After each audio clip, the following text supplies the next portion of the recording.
है, हिंदी का क्या करना है, भारतीय भाषाओं का क्या करना, और उसमें एक लड़ाई है संस्कृत का क्या करना। संस्कृत को भाषाओं के समकक्ष मानने की भूल करने से ही गड़बड़ होती है। संस्कृत भाषा नहीं है, संस्कृत वाणी है। क्या फर्क है भाषा और वाणी में? क्या फर्क है? भाषा संदर्भों से गढ़ी जाती है, वाणी ध्वनि से गढ़ी जाती है। शब्द का अर्थ है, ध्वनि का अर्थ है। It is pure science. Each sound has its own vibrations and those vibrations have an impact।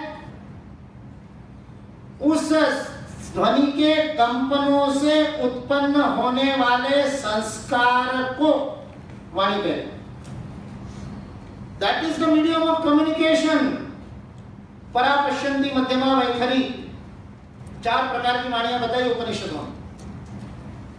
इसलिए भूत मात्र मुझ में स्थित है जब भगवान श्री कृष्ण कह रहे हैं, और विसृमुच्चामि पुनः पुनः कल्पा दो, फिर उनको पैदा करता हूं, फिर ये जो सारा सृष्टि का रहस्य भगवान श्री कृष्ण यहाँ पर बता रहे हैं, उसको यदि समझना है तो ये भूत के अर्थ को समझना पड़ेगा। भूत के अर्थ समझना पड़ेगा तो भू भू ये बोलने से जो ध्वनि कंपित हो रही है, उस ध्वनि के कंपनों का आपके अंदर होने वाला परिणाम, ये वैखरी वाणी, उसका अर्थ समझने से समझ में आएगा। इसलिए संस्कृत चित्त शुद्धि का माध्यम है। पद शुद्ध होंगे तो चित्त शुद्ध होंगे। सही जगह पर सही पदों का प्रयोग करेंगे। वो पोस्ट वाले पद नहीं, वाइस चांसलर बन गए, अध्यक्ष बन गए, वो पद नहीं। पद यानी 2 ध्वनि मिलकर के, 2 या उससे अधिक ध्वनि मिलकर के जो निर्माण होता है वो पद है, और उस पद का जो अर्थ है वो पदार्थ है। ये हमारा भौतिक शास्त्र है। घड़ी पद है, ये उसका पदार्थ है। पहले क्या पैदा हुआ, पद या पदार्थ?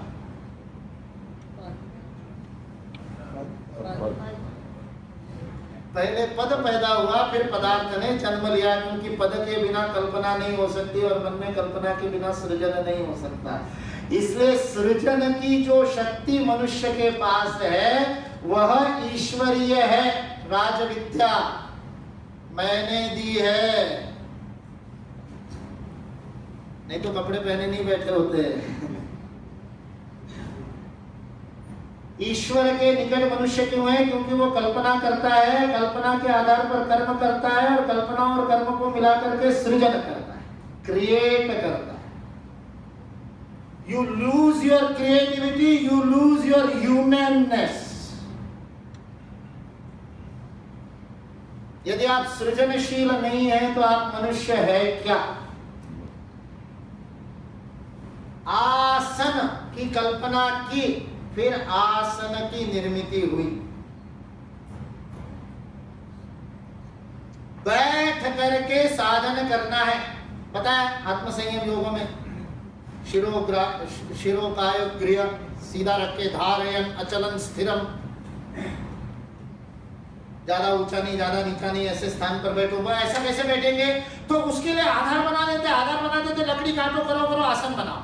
आसन पद की कल्पना हुई, तब आसन नाम का पदार्थ का जन्म हुआ। वैशेषिक शास्त्र है पूरा, कणाद ने पूरा फिजिक्स समझा दिया है। दुर्भाग्य से हमारे फिजिसिस्ट पढ़ते अपने शास्त्रों को, पढ़ेंगे तो फिजिक्स ज्यादा समझ में आ जाएगी। ज्ञानम विज्ञान सहितम भगवान श्री कृष्ण हमको बता रहे हैं कि ये सृष्टि का गठन कैसे हुआ। भूत मात्र मुझ में स्थित है, मैं भूत मात्र में स्थित हूं, लेकिन ये मत समझ कि मेरे अंदर भूत मात्र है, फिर क्या है? इसलिए वो भगवान श्री कृष्ण को वो कहते हैं कि ऐसे गोलमोल के शब्दों से मेरे को मत चकराओ। 3 बार कहा है पूरी भगवत गीता में, मेरे को भ्रम में मत डालो, ऐसा अर्जुन ने 3 बार कहा है। पर क्यों भ्रम में है अर्जुन? भ्रम में क्यों है? क्लियर नहीं है। क्लियर नहीं है। हाँ, क्यों नहीं है क्लियर? वो उसको अपना दोस्त समझता है। दोस्त समझता है, इसलिए क्लियर नहीं है। अरे दोस्त समझना तो बहुत अच्छा है। हाँ, क्यों ऐसा कर? भगवत गीता समझनी है तो हमको अर्जुन बनना पड़ेगा। कृष्ण बन के भगवत गीता नहीं समझ में आएगी। अर्जुन बन करके भगवत गीता समझ में आएगी। अर्जुन बनना पड़ेगा। क्यों अर्जुन भ्रमित है?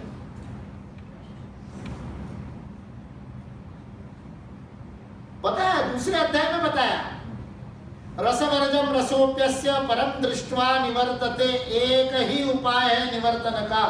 इस सारे भ्रम के निवर्तन का एक ही उपाय है। उपाय जाके 11वें अध्याय में करेंगे। वो 12वां उसके बाद इसलिए आया, उसके बिना भ्रम नहीं उपजता। चमत्कार को नमस्कार, बिना चमत्कार के नमस्कार नहीं है। इसलिए भक्ति 12वां इसलिए है क्योंकि 11वें में क्या किया? परम दृष्ट्वा, परम दृष्ट्वा निवर्तते। बिना दर्शन के भ्रम दूर नहीं होगा। वो वहीं जाकर के 11वें अध्याय में ही होगा। सहस्त्र भाव, वो सब जब विराट रूप देखे, दृष्टा करालानि, वो भयानक विराट रूप जब हमको दर्शन होंगे 11वें अध्याय में, जब कृष्ण हमको दर्शन देंगे तब मन में आएगा करिष्ये वचनम तव। नहीं तो दिख ही रहा है सारा संसार उस दृष्टा करालानि, उस दाढ़ में जा रहा है काल के। तो फिर भयभीत होकर गए, और मैं तो तेरे को दोस्त मानता था। बिना चमत्कार के नमस्कार नहीं, इसलिए भक्ति उसके बाद है। दिव्य दर्शन हुए। उस दिव्य दर्शन की तात्विक भूमिका राजविद्या है। राजविद्या समझे बिना उस दिव्य रूप विश्व रूप दर्शन का समझ में नहीं आता। दिव्य ददामि ते चक्षु, जो भगवान श्री कृष्ण ने कहा, वो चक्षु ज्ञान विज्ञान सहित इस अध्याय में भगवान श्री कृष्ण ने दिए। क्या दिए? बहुत कठिन नहीं है। ये एडवर्टाइजमेंट के लिए बड़ा उसको गुह्यतमम वगैरह बना दिया भगवान श्री कृष्ण ने, लेकिन सत्य बड़ा सरल होता है। सत्य कभी क्लिष्ट नहीं होता। जो क्लिष्ट होता है वो सत्य नहीं होता। मैं आपको पूछूं, आपका नाम क्या है? सरल प्रश्न है ना? कब सरल प्रश्न है? जब सच बोलना होता है। मान लीजिए कहीं ऐसी परिस्थिति आई, मैं 3 वर्ष विवेकानंद इंटरनेशनल फाउंडेशन का सचिव था और हमारे डायरेक्टर थे अजीत डोवाल, भारत का जेम्स बॉन्ड जिसको कहते हैं, और मैंने 3 साल दिन में 12 घंटे उनके साथ काम किया। तो उनके कई करतब उन्होंने सुनाए। अब आप कल्पना कीजिए, उनकी जगह पर आप हैं पाकिस्तान की लाल मस्जिद में, नाम बदल करके, और आपको पूछा जाए नाम क्या है। अब सरल है क्या उत्तर देना? अभी थोड़ी देर पहले कहा आपने नाम क्या है, प्रश्न का उत्तर सरल है। कब सरल है? जब सच बोलना है। प्रश्न कठिन या सरल नहीं होता है, उत्तर कठिन या सरल होता है। और उत्तर कठिन हम बनाते हैं क्योंकि सच बोलने से डरते हैं। Truth is always simple. Truth cannot be complicated. Once it is complicated, it is a lie.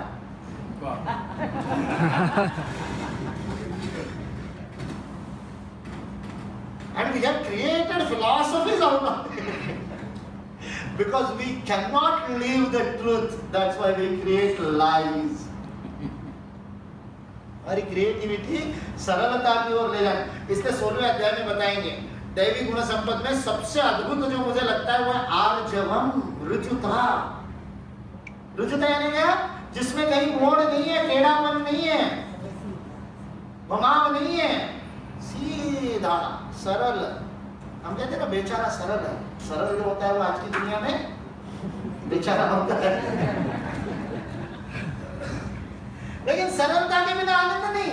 सच बोलना शुरू कर तो मजा आता है।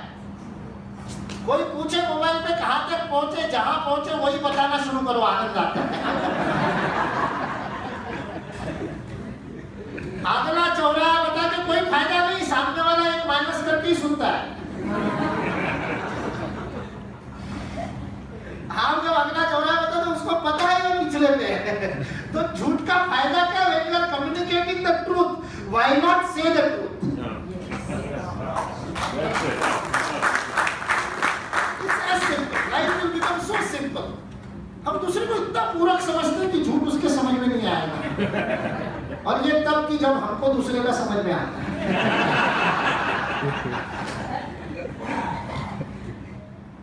कितनी मजेदार बात है कि नहीं? ये भ्रम क्यों है? भक्त नहीं हुए इसलिए है।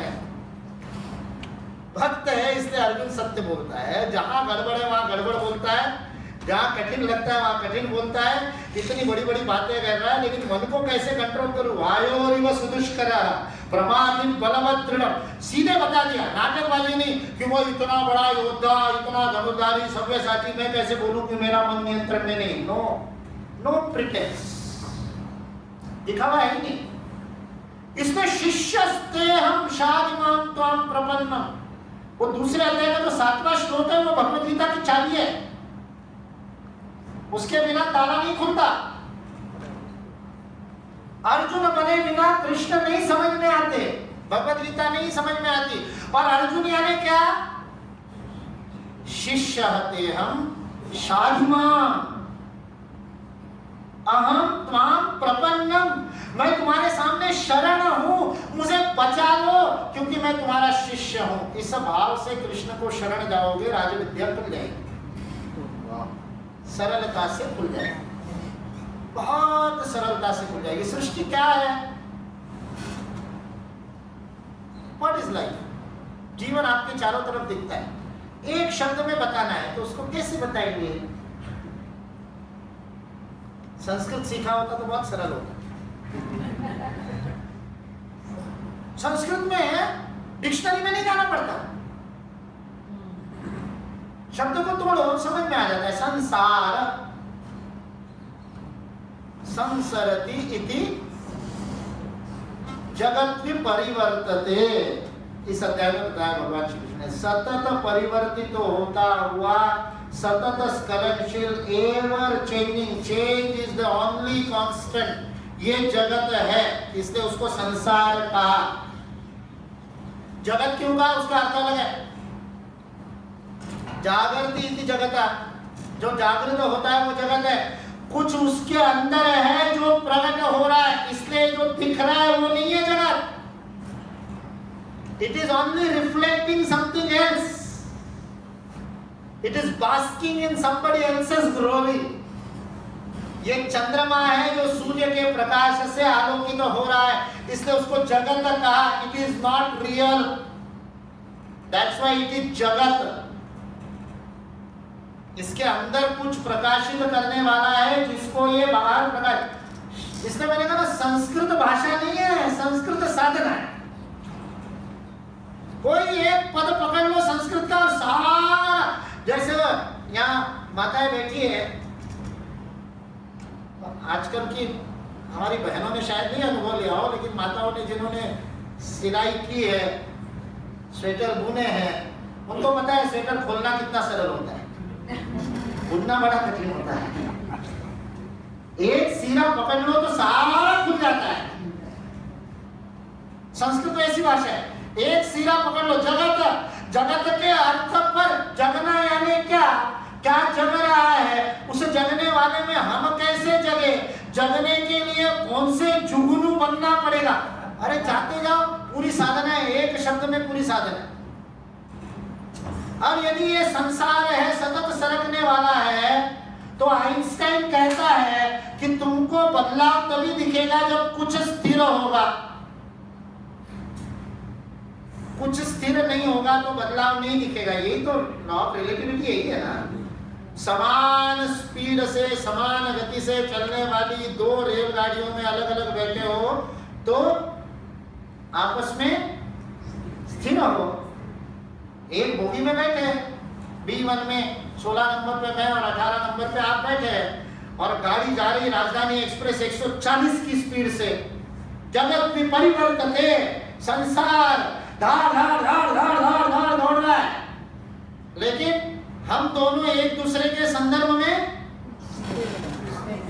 क्यों?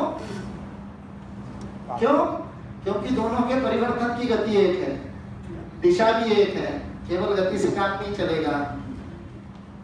गति एक है, 60 की स्पीड से मैं इधर जा रहा हूँ और आप इधर जा रहे हैं, तो 120 के स्पीड से दूरी होगी, फिर 3 बार तलाक बोलने की जरूरत नहीं रहेगी।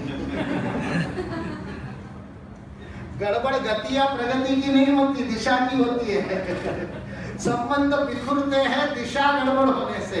दिशा एक होगी तो गति अलग अलग होने से भी चल जाएगा।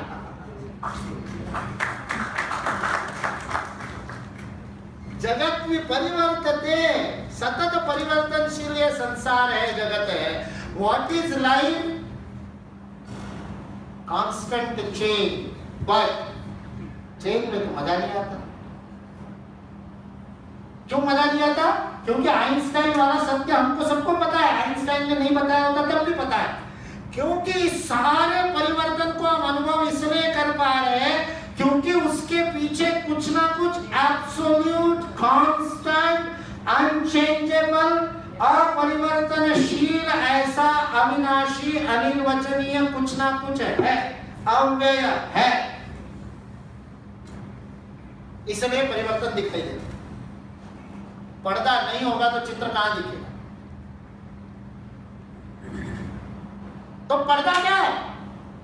इस परिवर्तन के पीछे जो अपरिवर्तनीय है वह स्थिर होगा, न बदलने वाला होगा, अविनाशी होगा, अव्यय होगा।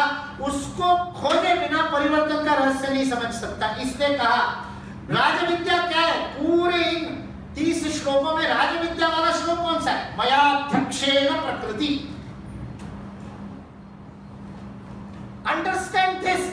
इस सारे परिवर्तन के पीछे मैं अध्यक्ष हूं। ईश्वरीय अधिष्ठान से सब कुछ हो रहा है। ये अद्भुत बात, ये रहस्य राजविद्या बताए। कितना सरल सी बात है, कितना सिंपल सा बात है, सबको पता है, सबको पता है, केवल आचरण में नहीं है। धर्म आचरण से होता है। आचार्य प्रभुवो धर्मः। आचरण में जो है वो धर्म है, दिमाग में है वो नहीं। दिमाग में तो सबको पता है सत्यम वद। किसी को बताया क्या सत्यम वद? मैंने एलएलबी किया, 5 साल का एलएलबी किया, है ना। एलएलबी यानी क्या? लाइसेंस टू लाई, है ना। विधिक रूप से झूठ बोलना वकीली, विधिक रूप से चोरी करना चार्टर्ड अकाउंटेंसी। बैठे होंगे तो क्षमा कर देंगे या आत्मावलोकन कर देंगे, या तो क्षमा कर दे या आत्मावलोकन कर दे। पर फिर भी 5 साल के लॉ कोर्स में किसी ने नहीं बताया कि झूठ बोलना है। फिर भी सारे वकील झूठ बोलते हैं।